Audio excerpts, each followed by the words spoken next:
Angels, demons, the balance, the Four Horsemen, and the apocalypse. This is the world of Darksiders. Welcome to Summed Up Plus, the series where I take my previous summaries from a franchise and distill them down to one single video. In this one, I go over Darksiders. Since the dawn of time, the kingdoms of heaven and hell wage war on one another. Then, the Charred Council, an entity whose job is to keep balance in the universe, intervene. They created the Seven Seals in order to form a truce between the two warring kingdoms and give time for the new kingdom of man to grow in peace. When the third kingdom was ready, the Seven Seals would be broken, and the three kingdoms would face off against each other. Before the third kingdom came to be, however, another race, the Nephilim, raged throughout the whole of creation.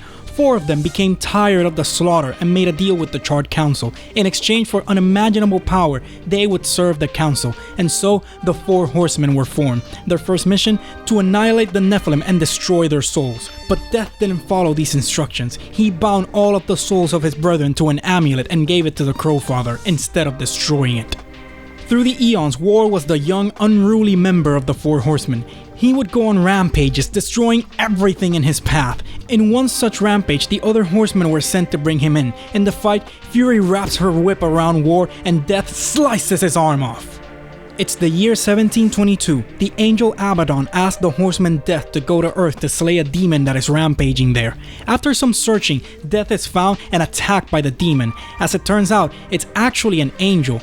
She flies away and he gives chase. He makes his way into a cathedral where he finds the angel doing something to a human. She turns around to reveal the human in a zombie-like state and oozing black goo. They fight and Death kills her. His mission complete, but he found no answers as to why this happened.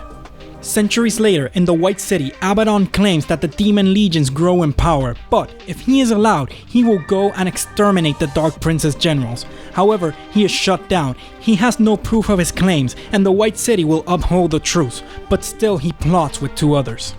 Abaddon called upon Azrael's help to break all the seals so they could draw out Hell's leaders to one place and defeat them all then and there. The angel also enlisted the help of Ulthane, a maker, to reforge the seals and make it seem as if they were always intact. Hell would have broken the treaty and heaven would have brought them to justice. They'd break all the seals, but one. They didn't dare involve the horsemen who may only march when all 7 seals are broken. As humans are going about their daily lives, meteors start coming down from the sky. Angels and demons emerge from the craters. From one of the craters, the Horseman War rises. The Horseman comes across Abaddon, leader of Heaven's forces, who is disbelieving of War's presence on the battlefield. Due to his shock, the angel lets his guard down, is captured by a demon, and squashed like a bug. War fights the demon, and as he readies to kill it, the horseman is sapped of all of his strength and falls to the ground, barely able to stand. The demon picks him up and squashes him, much like he did to Abaddon. Neither of them died, however. Just before their deaths, they were transported elsewhere. Abaddon found himself in Hell. There, the Archangel was offered a way out of his predicament, to become the destroyer and rule in Hell, rather than be taken in and punished by the Council, an offer which he took. As for War, he was sent to the Charred Council, where they would judge him for marching on Earth before his time came and bringing on the apocalypse early, dooming mankind. Having learned of this, the horseman Death rides to the Crowfather in search of information on how to resurrect humanity in order to free War.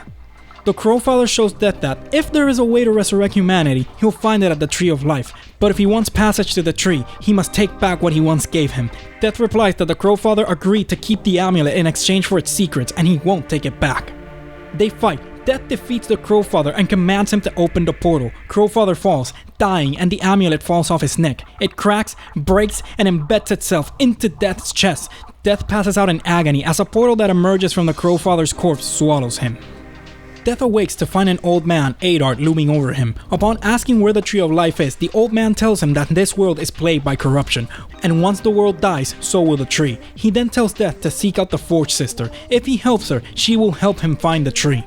Death reaches the Forge Sister, named Alia. She explains that the fire and tears of the mountain once flowed through the Maker's forge and allowed them to create all manner of things, but corruption has taken them and the way to the tree is blocked by that same corruption. The only way to clear it is using a colossus they created in order to fight it, but they need to forge a Maker's key to activate it, and for that they need the forge in working order. Death makes his way inside the cauldron and reignites the fire, and then he goes off and restores the tears of the mountain. Back at the Maker's Forge, Alia and her brother forge a Maker's key for Death. Now he must wake the Guardian at the foundry. There, Death searches for, finds, and installs 2 of the Heartstones with the help of Karn, another maker. The third, however, is corrupted, and when they install it, the corruption takes over the Guardian and it goes off rampaging through the land. Death catches up to the Guardian and destroys it. Then, Adar gives everything he has in order to revive the construct. Adar succeeds, but dies in the effort. The Guardian then smashes into the corruption, blocking the path to the tree. At the tree, Death is pulled into some strange dimension where a being asks what he seeks. Once he replies, the being states that humanity doesn't deserve resurrection and asks why he would free war and resurrect humanity when he could resurrect the Nephilim. Death recognizes the being, Absalom, one of the Nephilim. He now goes by corruption and uses his dark power to swallow all. Death appears in the land of the dead. The Tree of Life is not a destination, but a portal to other worlds, states a being that greets him. Once Death explains his quest, the being tells him that what he really needs is the Well of Souls. Death arrives at the Eternal Throne to speak with the Lord of Bones. He sends Death to the City of the Dead to find someone who can guide him to the well.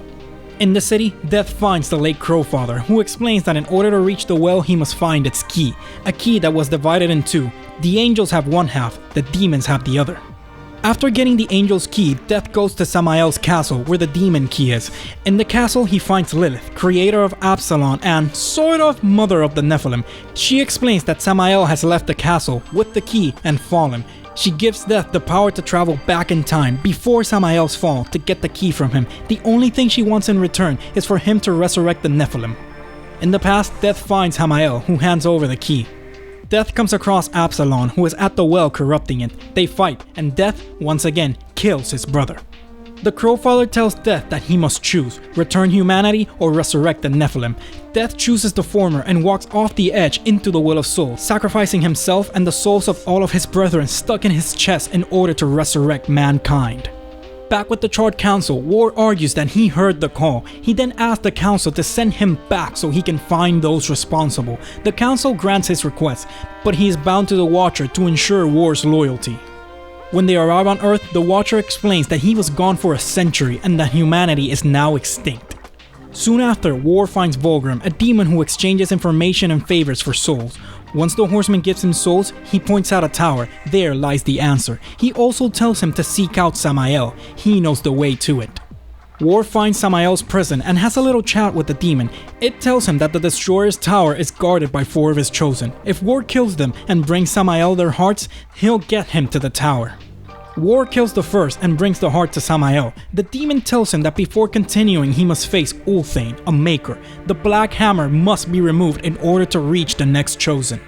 War finds the hammer and attempts to lift it, but can't. Then Ulthane shows up and the horseman realizes something. The hammer on the ground isn't what he's looking for. Ulthane and the black hammer are actually one and the same. They fight it out, but their brawl is interrupted by Uriel, Abaddon's second in command. She's come searching for War, accuses him of killing Abaddon and says that his punishment will be dealt right here and now by her blade. The horseman defeats the angel and she's carried off by 2 members of her squad.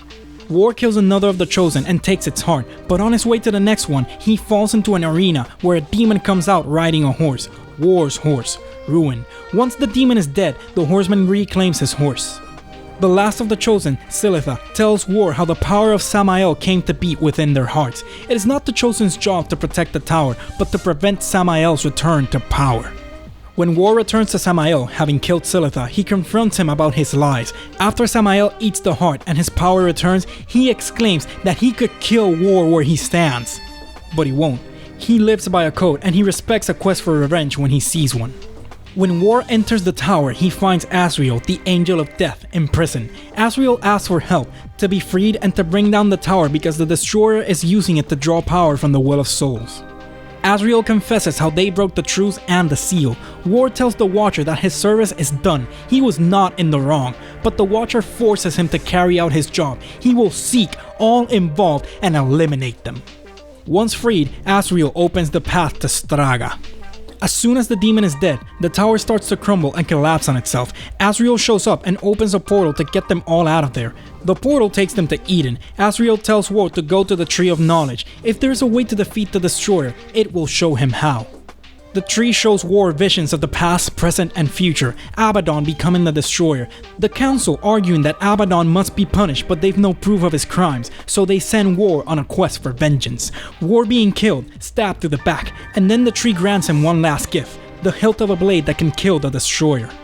War returns to Asriel and the Watcher and tells them that the blade that broke the seals can be used to kill the destroyer, who is actually Abaddon.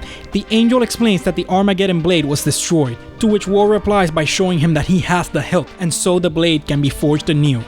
Back on Earth, Asriel explains that the pieces of the Armageddon blade were scattered. War is to find the shards and take them to Ulthane so it can be reforged. While searching for the shards, War is found by Uriel. She challenges him to a death oath. The oath cannot be broken until one falls at the blade of the other. He defeats her, but doesn't kill her and tells her the truth about Abaddon. Once War has gathered the pieces, he takes them to Ulthane to forge the Armageddon blade once more. At the White City, War finds the destroyer and they fight. Having defeated the destroyer in his dragon form, he falls to the ground. What rises is the angel-like form of Abaddon, now a demon. War kills him in this form. As the demon dies, the seventh seal falls from his hand. War picks up the seal and is attacked by the Watcher.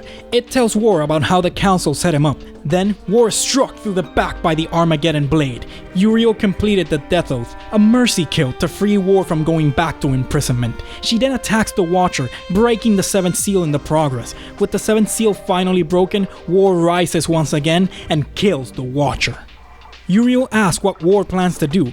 He's going to be hunted by the White City, the Council, and the remaining forces of Hell. How can he fight against all of that alone? War states that he won't be fighting alone, as 3 streaks of light fall from the sky. The 7th seal has been broken. The Horsemen of the Apocalypse now ride. Question for you, viewer. Who do you like more, death or war? If you want to know more about any of the games and comics featured here, you can check out my summed up videos for each of them. Click that like button if you liked the video, subscribe if you really liked it, and share the video. It really helps out the channel. This is Lord Lox's Summed Up Plus, and I'll see you next time.